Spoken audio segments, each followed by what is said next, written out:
Raj.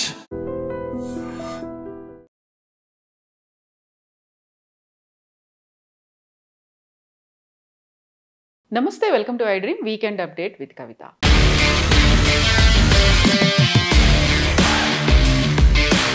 మనతో పాటుగా ఉన్నారు foundation for democratic reforms founder doctor Jayaprakash Narayana గారు. సార్ నమస్తే. సార్ నమస్తే కవిత. సార్ ఇప్పుడు అమెరికా గురించి మనం మాట్లాడుకుంటే అమెరికా మనకి టారిఫ్లు విధిస్తోంది, దాంతోపాటుగా కొంచెం కట్టడి చేయాలనేటువంటి ప్రయత్నం జరిగింది. బట్ మనమేమో కొంచెం కేర్ నాట్ అన్నట్టున్నాము, లేకపోతే ఇది కాకపోతే ప్రత్యామ్నాయాలు ఏవో ఉన్నాయని చూసుకున్నాము. రష్యాతో చైనాతో సంబంధాన్ని డెవలప్ చేసుకుంటున్నప్పుడు ఇప్పుడు ఎందుకని డొనాల్డ్ ట్రంప్ యూరోపియన్ యూనియన్ మీద ఒత్తిడి ఎందుకు తెస్తున్నారు? చైనాతో కలవకుండా ఉండాలి అనేటువంటి ప్రయత్నాలు ఎందుకు జరుగుతున్నాయి సార్? అంటే మూడు విషయాలు ఉన్నాయి దీనిలో. డొనాల్డ్ ట్రంప్కి స్వేచ్ఛా వాణిజ్యం అంటే నమ్మకం లేదు. మనం ఏమన్నా ఎవరిదైనా వస్తువు కొనుక్కుంటే అమ్మినవాడు దోపిడీ చేస్తున్నాడన్న భాష వాడుతున్నాడు. అనేది ఆధునిక ప్రపంచంలో ఊహించని భాష. ఇప్పుడు మార్కెట్లో పోయి మీరు ఏదైనా కొన్నారు, మీరు ఇష్టపడి కొన్నారు, కానీ బలవంతంగా తుపాకీ పెట్టి మిమ్మల్ని ఎవరో కొనిపించాలి. ధర నచ్చితే, వస్తువు మీకు అవసరమైతే, మన్నిక బాగుంటే మిగతా వాటితో పోల్చుకుని కొట్టున్నాం. మనం అందరం అదే చేస్తున్నాం కదా. అమ్మినవాడు ద్రోహి, అమ్మినవాడు దోచుకున్నాడని చెప్పిన భాష చాలా ప్రమాదకరమైన భాష. కానీ ఎందుకో ఆయన రకమైన మర్కెంటలిజంకి వెళ్ళిపోయాడు.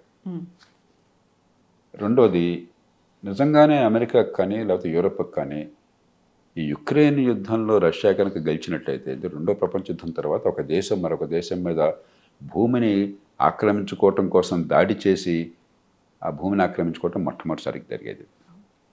అంతకుముందు సదాం హుస్సేన్ ఇరాక్ నుంచి కువైట్ మీద దాడి చేసి కువైట్ని ఆక్రమించాడు. ప్రపంచమంతా ఏకమై ఆయన దింపేసిన తర్వాత ఆయన ప్రాణం కూడా పోయింది.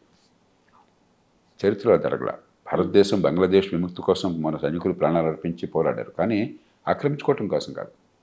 అక్కడ ప్రజలు ఉచకోతకు గురవుతుంటే దారుణంగాను, ఆ ప్రజలు స్వతంత్రాన్ని కోరుకుంటే అక్కడి నుంచి శరణార్థులు దాదాపు 1 కోటి మంది భారతదేశానికి వచ్చి మనకి చాలా ఇబ్బంది అవుతుంటే ఉభయ దేశానికి గత్యంతరం లేక పాకిస్తాన్ దాడి దిగినప్పుడు మనం బంగ్లాదేశ్ని ముక్తి చేయాల్సి వచ్చింది. అంతేగాని ఆక్రమించుకోవడం కోసం చేయాలి. లేకపోతే భారతదేశం తలుచుకుంటే శ్రీలంకను ఆక్రమించుకోలేదా, బంగ్లాదేశ్ని ఆక్రమించుకోలేదా, నేపాల్ని ఆక్రమించుకోలేదా, చైనా తలుచుకుంటే చాలా దేశాలను ఆక్రమించుకోలేదా? అప్పుడు అక్కడ జరగల. కానీ రష్యా ఈవేళ ఒక పెద్ద దేశం, 6 లక్షల చదరపు కిలోమీటర్ల దేశం. అది రష్యాతో పోలిస్తే విస్తీర్ణం తక్కువే, కానీ యూరోప్ మిగతా దేశాలతో పోలిస్తే చాలా పెద్ద విస్తీర్ణం ఉన్న దేశం. ఇది నాది, అసలు నీకు హక్కు లేదని చెప్పిన పరిస్థితి వస్తే యూరోప్ చాలా భయంగా ఉంది. కాబట్టి మనం దాన్ని కూడా గమనించాలి. దానికి వాళ్ళు చేస్తున్న పద్ధతి సరైందా, దాని మీద పెట్రోలు డీజిల్ మీద లేకపోతే ఈ ముడి చమురు మీద ఆంక్షలు విధించాలా, ఏ రకంగా చేయాలి, ఏకపక్షంగా మనందరిని ఇబ్బంది పెట్టవచ్చా, అది వేరే విషయం. కానీ ఒక సమస్య ఉన్నది. కాబట్టి మనం పట్టుబడి ప్రదర్శించాలి. అమెరికా ప్రదర్శించాలి, యూరోప్ ప్రదర్శించాలి, మనం ప్రదర్శించాలి. మూడవది, దీర్ఘకాలంలో ఇది తాత్కాలికమైన సమస్య. రష్యా యుక్రెయిన్ మీద దాడి దీర్ఘకాల సమస్య కాకపోవచ్చు. దీర్ఘకాలంలో చైనా అమెరికాకి పాశ్చాత్య దేశాలకి దిట్టుగా దాదాపు ఎదిగింది. ఇప్పటికే ఇంకా పెరుగుతోంది. ఒకప్పుడు ఏముందులే పెద్ద ఒక ఆసియా ఖండంలో దేశం వాళ్ళు మనతో పోటీ పడాలనుకుంది. వాళ్ళ టెక్నాలజీలో కానీ, విద్యలో కానీ, పేటెంట్లలో కానీ, ఉత్పత్తిలో సరే చెప్పనక్కర్లేదు, నెంబర్ 1 అయిపోయినారు. మ్యానుఫ్యాక్చరింగ్లో కానీ అద్భుతమైన విజయాలు సాధిస్తున్నారు. కాబట్టి వాళ్ళకి ధీటుగా వచ్చి ప్రపంచ నాయకత్వానికి పోటీ పడుతున్నారు. కాబట్టి అక్కడ చైనా వ్యవస్థ వేరు కాబట్టి, నియంతృత్వం కాబట్టి, కమ్యూనిస్ట్ పార్టీ చేతుల్లో ఉంది కాబట్టి, మరి అంతర్జాతీయ సూత్రాలు కొన్ని పాటించకుండా ఉన్నారు. ఉదాహరణకి సౌత్ చైనా ఐలాండ్స్ అలాంటి వాటిల్లో ప్రపంచమంతా అంగీకరించిన సూత్రాలు పోకుండా ఇది మాదే గట్టిగా వాదిస్తున్నారు వల్లగుద్ది. మరి ఎవరో నిలవరించిపోతున్నారు. ఈ పరిస్థితుల్లో మరి ఎలా నిలవరించాలి, ఎలా మన ఆధిపత్యాన్ని లేకపోతే మన స్థానాన్ని కాపాడుకోవాలి, ఈ 3 రకాల ఇంపల్సెస్ ఉన్నాయి. దాంట్లో మనం ఏమిటంటే అంతర్జాతీయ సంబంధాల్లో శాశ్వత మిత్రులు, శాశ్వత శత్రువులు ఉండరు. మనకి శాశ్వత ప్రయోజనాలు ఉంటాయి. 2, ఏ దేశమో మన కోసం ప్రత్యేకంగా ప్రేమ చూపెట్టదు. వాళ్ళకు కూడా లాభం ఉంటే ప్రేమ చూపెడతారు. అమెరికా తప్ప మనం ఏదో రొమాంటిక్గా ఆలోచించి వాళ్ళు ఎప్పుడు మనకి ఏదో ఆలుమగల సంబంధాలే చెప్పడం ఎంతకాలం ఉంటాయో అలాంటి దేశాల మధ్య సంబంధాలు సందర్భాన్ని బట్టి ఉంటాయి. 3, మన స్నేహితులను ఎంచుకోవచ్చు కానీ పొరుగు వాళ్ళని ఎంచుకోలేము. పొరుగు వాళ్ళే అలాగే ఉంటారు. శాశ్వతంగా భారత్, చైనా సరిహద్దు దేశాలు, పాకిస్తాన్ పక్కన ఉంది, బంగ్లాదేశ్ ఉంది. ఎన్ని ఇబ్బందులు ఉన్నా కూడా ఏదో రకంగా మనం ఒక సయోధ్య సాధించాలి. లేకపోతే నిరంతరం సంఘర్షణ, యుద్ధ వాతావరణము, భయానక వాతావరణం మంచిది కాదు. ఈ 3 దృష్టిలో ఉంచుకుని మనం పావులు కదపాలి. చైనాతో మనకి శత్రుత్వం లేదు, కానీ చైనాతో తీవ్ర విభేదాలు ఉన్నాయి. చైనా 2-3 సార్లు మన మీద దాడిలో దిగింది, చాలా ఇబ్బందుల పాలు చేసింది. మన 1962లో వాళ్ళు చేసిన దాడి భారతదేశాన్ని మనోస్థైర్యాన్ని కోల్పోయేట్టు చేసింది. ప్రపంచంలో ప్రతిష్ట మంట కలిసిపోయింది. ఈ దేశానికి చాలా తలవంపులైంది. దాన్ని మనం మర్చిపోకూడదు. రేపొద్దున మళ్ళీ చేయరని చెప్పిన గ్యారెంటీ లేదు. అలాగే వాళ్ళతో రోజు పోటాడక్కర్లా. అంత పెద్ద దేశం, శాశ్వతంగా మనకి సరిహద్దు దేశం, ప్రపంచంలో అతిపెద్ద ఆర్థిక వ్యవస్థగా అమెరికా తీటుకు ఎదుగుతున్న దేశం. దాని నుంచి మనం కొన్ని నేర్చుకోవాలి. కానీ ప్రస్తుతానికి వచ్చే 20-30 ఏళ్ల పాటు మనకి నిజమైన ప్రగాఢ సంబంధాలు ఏమన్నా ఉంటే అమెరికా, యూరోప్ లాంటి దేశాలతోనే ఉంటాయి. ఎందుకంటే మనకి వాళ్ళకి పెద్ద ఘర్షణ అవకాశం లేదు. మనకి వాళ్ళకి ఎక్కడ ప్రయోజనాలు ట్రంప్ అనవసరంగా ఈ వాణిజ్య విషయంలో లేని తగాదా పెట్టుకుంటున్నాడు, కానీ ప్రపంచం మొత్తంతో మనకి అమెరికాకి ఉమ్మడి ప్రయోజనాలు ఉన్నాయి. మన లాభం వాళ్ళకి నష్టం కాదు, వాళ్ళ లాభం మనకు నష్టం కాదు. చైనా ఎప్పటికైనా మనకి కొంచెం జాగరూకత, మిత్రత్వం ఉన్నా కూడా జాగరూకత ఉండాలి. మూడోది ప్రజాస్వామ్య దేశాలు. ప్రజాస్వామ్యం ఇప్పుడు ఏమవుతుంది? ఉదాహరణకి డొనాల్డ్ ట్రంప్ మన మీద ఎంత గొడవ చేసి కయ్యానికి దిగినా కూడా ప్రపంచంలో అందరికంటే ఎక్కువగా ఈ దిగుమతి సుంకాలు విధించినా కూడా ఆ దేశంలో ప్రజల్లో అభిప్రాయం కానీ, పార్టీల్లో అభిప్రాయం కానీ, అమెరికన్ కాంగ్రెస్, అమెరికన్ పార్లమెంట్లో వివిధ వర్గాల అభిప్రాయం కానీ, ఎలీట్స్ అని చెప్పి అంటాం, ఆ దేశంలో మేధోపరంగా నాయకత్వం ఇచ్చే వర్గాలు కానీ భారత్ని దూరం చేసుకోవడం అనేది విజ్ఞత గల పని కాదని చెప్పి గట్టిగా అక్కడ వాదించారు. దాని ప్రభావం కనిపిస్తుంది. మన మీద అంత కయ్యానికి దిగిన మనిషి ఆయన ఇప్పుడు మళ్ళీ కాస్త భాష కానీ ఆయన ప్రవర్తన కానీ బాగుంది. బహుశా కొద్ది రోజుల్లో సమస్య సద్దుమణిపోవచ్చు. రియలైజ్ అయ్యారా సార్? అంటే ఇప్పుడు ఇది వ్యక్తి మనసులో మార్పు వచ్చింది కదా మనకు అనవసరం.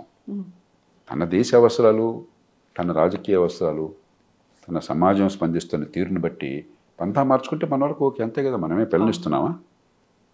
వ్యక్తిగత సంబంధాలు దీనిలో ఏం లేవు కదా. వ్యక్తిగతంగా ఇప్పుడు ఆలోచించకూడదు.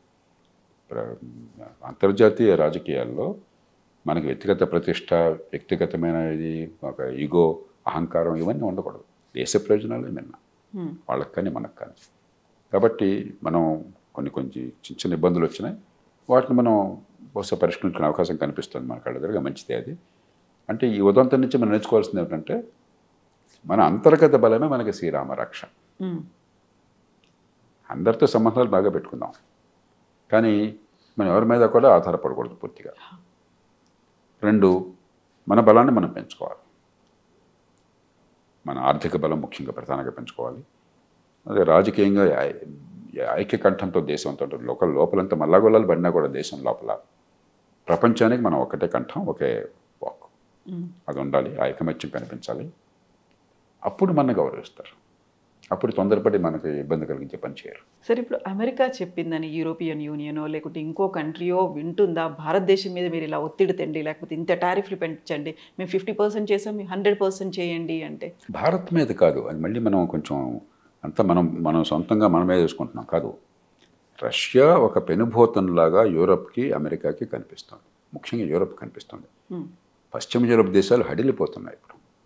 అలాగే తూర్పు యూరోప్, గతంలో సోవియట్ యూనియన్లో ఆధిపత్యం కింద ఉన్న తూర్పు యూరోప్ దేశాలు, పోలాండ్ కానీ, రొమేనియా కానీ, హంగరీ కానీ, చెక్ రిపబ్లిక్ కానీ, స్లోవేకియా కానీ, ఈ దేశాలన్నీ కూడా హడిలిపోతున్నాయి. రష్యా కనుక ఈ రకంగా ప్రపంచ అభిప్రాయాన్ని కాలదని యుక్రెయిన్ లాంటి దేశాన్ని ఆక్రమించేసుకుంటే ఇష్టం వచ్చినట్టు పొద్దున మన మీద దాడి చేస్తే మనకి గతి ఏంటి? ఎవరు మనకు ఆదుకుంటారని చెప్పిన భయంతో ఉన్నాయి. కాబట్టి వాళ్ళ భయం నిజమైనది, ఆధారాలు ఉన్న భయం. రష్యా చేస్తున్న తీరు పూర్తిగా ఆక్షేపణీయం. ఏ రకంగా చూసినా కూడా దాన్ని మనం క్షమించకూడదు. కాకపోతే మనకెందుకు గొడవ, వాళ్ళ గొడవ మధ్య మనకెందుకని చెప్పి మనం దానిలో తటస్థంగా ఉన్నాం. యుద్ధాల కాలం కాదు, యుద్ధం వద్దని చెప్పి అంటున్నాం తప్ప అంతకుమించి మనం పెద్ద తీసుకోవట్లేదు. ఎందుకంటే మనకు సంబంధించింది కాదు, ఏదో యూరప్ ఖండంలో గొడవలు. మనకెందుకు, మన ప్రయోజనాలు మనం చూసుకుంటున్నాం, అది సహజం. అది కానీ వాళ్ళు చేస్తున్నది సరైందని మన ప్రధానమంత్రి కూడా అనలా, మన దేశం ఏనాడు అనలా. ఆధునిక ప్రపంచంలో ఒక దేశం మీద దురాక్రమణకు దిగి ఏ కవింపు, ఏ కారణం లేకుండా ఆక్రమించేసుకుని ఇది నాదే అని చెప్పని బుకాయించడం అనేది అంతకంటే ప్రమాదకరమైన పరిస్థితి అంతర్జాతీయ సంబంధాల్లో మరొకటి లేదు. ఈ నేపథ్యంలో ఆ దేశాలకు నిజమైన ఆందోళన ఉంది. కాబట్టి రష్యా నిలువరించాలని చెప్పంటే, రష్యా ఏమిటి ఇప్పుడు నియంతృత్వ దేశం కాబట్టి లక్షల మంది సైనికులను కోల్పోయినా కూడా పట్టించుకోరు. అదే ప్రజాస్వామ్య దేశాల్లో స్వేచ్ఛ, మీడియా ఉన్నప్పుడు ఏమవుతుంది? ఒక యుద్ధం జరిగిందనుకోండి, మన సైనికులు కానీ లేకపోతే మన మన జవాన్లు కానీ ఒక 100 మంది ప్రాణాలు కోల్పోయారు అనుకోండి, ఆ 100 మంది శవపేటికలు వస్తుంటే దేశం మొత్తం తీవ్రంగా స్పందిస్తుంది. జన నష్టాన్ని మనం సహించలేం ప్రజాస్వామ్యంలో. అక్కడ ఎంతమంది పోయినా కూడా ఇంకో 1,00,000 మంది పెడతాం, బలవంతంగా తీసుకొస్తాం, పోతే పోతారు. అలా ఉన్నప్పుడు ఓ పెద్ద దేశం చిన్న దేశాన్ని గెలవడం చాలా తేలిక. ఆ పరిస్థితిలో ఉంది యూరప్ ఇప్పుడు. కాబట్టి వాళ్ళ భయం నిజమైంది. అంచేత రష్యాని నిలువరించాలని చెప్పంటే మరి యుక్రెయిన్కి ఏమో సైన్యం లేదు, చాలదు, జనాభా చాలదు, సైన్యం చాలదు. మరి యూరప్ కానీ అమెరికా కానీ వాళ్ళ సైన్యాన్ని పెట్టడానికి సిద్ధంగా లేదు. కొంతమేరకు ఆయుధాలు సరఫరా చేస్తున్నారు కానీ సైన్యాన్ని పెట్టడానికి సిద్ధంగా లేరు. మరి రష్యాని ఎట్లా ఆపాలా? కనీసం వాళ్ళు ఆయిల్, వాళ్ళకున్న ప్రధానమైన వనరు ఆయిల్ని అమ్ముకుంటున్నారు ప్రపంచం మొత్తానికి. ఆయిల్ అమ్మకాన్ని తగ్గిస్తే ముఖ్యంగా చైనా, భారత్, మీకు టర్కీ, ఈ 3 దేశాలు ఆయిల్ కొంటున్నాయి. కొంతమేరకు యూరోప్ని కూడా కొంత గ్యాస్ కొంటున్నాయి, ఆయిల్ కాకపోయినా కూడా. ఈ ఆయిల్ అమ్మకం లేకపోతే, ఆదాయం లేకపోతే యుద్ధం కష్టమవుతుంది. అప్పుడు చర్చలకు వచ్చి శాంతి వస్తుంది. ఈ కారణంగా తప్ప ఇది మన మీద దాడి అనుకోకూడదు మనం. అది పొరపాటు. ఇప్పుడు ట్రంప్ గారు ఏమంటాడు, మొదట్లో మన మీద పడింది. ఎందుకంటే మనం ఈ ముగ్గురులో మనమైతే కొంచెం మాట వింటామని అనుకున్నాడు ఆయన. అదేం కాదని అర్థమైన తర్వాత మన మీద ప్రత్యేకంగా దాడి కాకుండా రష్యా నుంచి ఆయిల్ కొనే దేశాల మీద అంటున్నాడు. చైనా ప్రధానంగా. చైనా, మనం ఉంటాము, టర్కీ ఉంటుంది, ఇతర దేశాలు ఉంటాయి. యూరప్ కూడా మీరు కొనడం ఆపేయండి అంటున్నాడు ఆయన.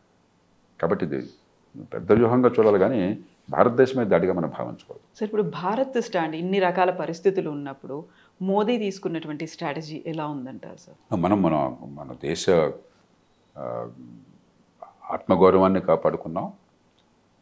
మరి మేము అంత తేలిగ్గా బెదిరింపులకు లొంగమనే విషయాన్ని ప్రస్ఫుటించి అదే సమయంలో చర్చలకు సిద్ధమని చెప్పిన సంకేతాన్ని కూడా ఇచ్చాం. సరైనటువంటి ధోరణి, అది విదేశాంగ నీతిలో సరైనటువంటి ధోరణి. మనకు అమెరికాతో ఖయం లేదు, ఉండకూడదు. అమెరికాతో ఖయం పెట్టుకుని మేము కటీఫ్ అని చెప్పంటే ఉత్తర కొరియా అలాగే అయిపోతాం, పొరపాటు అవుతుంది. అలాగే చైనా మాకేమో శత్రు దేశం కాదు, మా ఇబ్బందులు మాకున్నా కూడా చైనాతో సంబంధాలు ఉన్నతులు బాగా ఉంటే 2 దేశాలు కూడా ఆ రకమైన సంకేతాన్ని ఇచ్చినాయి. అది సరైనటువంటి పద్ధతి. అంటే స్ట్రాటజిక్ ఆటోనమీ అనే పదాన్ని వాడుతున్నారు చాలామంది పండితులు. అంటే మనం పూర్వం అలీన విధానం అనేవాళ్ళం. అమెరికాతో మంచి మిత్రత్వం ఉంది, ప్రగాఢమైన సంబంధాలు ఉన్నాయి. ఇటీవల కాలంలో వ్యూహాత్మక సంబంధాలు, స్ట్రాటజిక్ రిలేషన్షిప్ ఉన్నది, దానిలో అనుమానం లేదు. కానీ అంటే అర్థం మిగతా వాళ్ళకి శత్రువులం కాదు. మన సైనిక కూటమిల్లో చేరాం, మా ప్రయోజనాన్ని మేము కాపాడుకుంటాం అని చెప్పని సంకేతాన్ని ఇచ్చాము. అది గౌరవంగా ఉంది. అదే సమయంలో మనం అతిగా స్పందించకూడదు. మనం వచ్చి బస్తీ మీద సవాలనే పరిస్థితి కూడా రాకూడదు. చాలా జాగ్రత్తగా ప్రజలు కానీ, మీడియా కానీ, నాయకులు కానీ చాలా ఆచితూ స్పందించాలి. అలాగే స్పందించారు ఇప్పటిదాకా ప్రభుత్వంలో వాళ్ళంతా. సో సమదూరం సమన్యాయం అనేది అంతా. Yes sir, thank you so much sir. Thank you sir. And for more videos, please subscribe to iDream. Please subscribe to iDream. Please subscribe iDream. And please subscribe to iDream. For more videos, subscribe to iDream. please like, share and subscribe to the channel. Congratulations, iDream. Subscribe to iDream. Subscribe to iDream. So subscribe to iDream Media. iDream ki iDream team andarki huge congratulations. Please subscribe iDream Media. Please subscribe to iDream. Subscribe iDream. Please subscribe to iDream. iDream అంటే నా కళల ఛానల్ను subscribe చేసుకున్న నోరు తిరుగుతలేదు, మీరైతే గంట గుర్తు కొట్టండి. For more such videos, please subscribe to iDream. Subscribe to iDream. Please subscribe to iDream. Please subscribe iDream Media. Please do subscribe to iDream. Please subscribe to iDream Media. For best entertainment and information, please subscribe iDream. And don't forget to subscribe to iDream.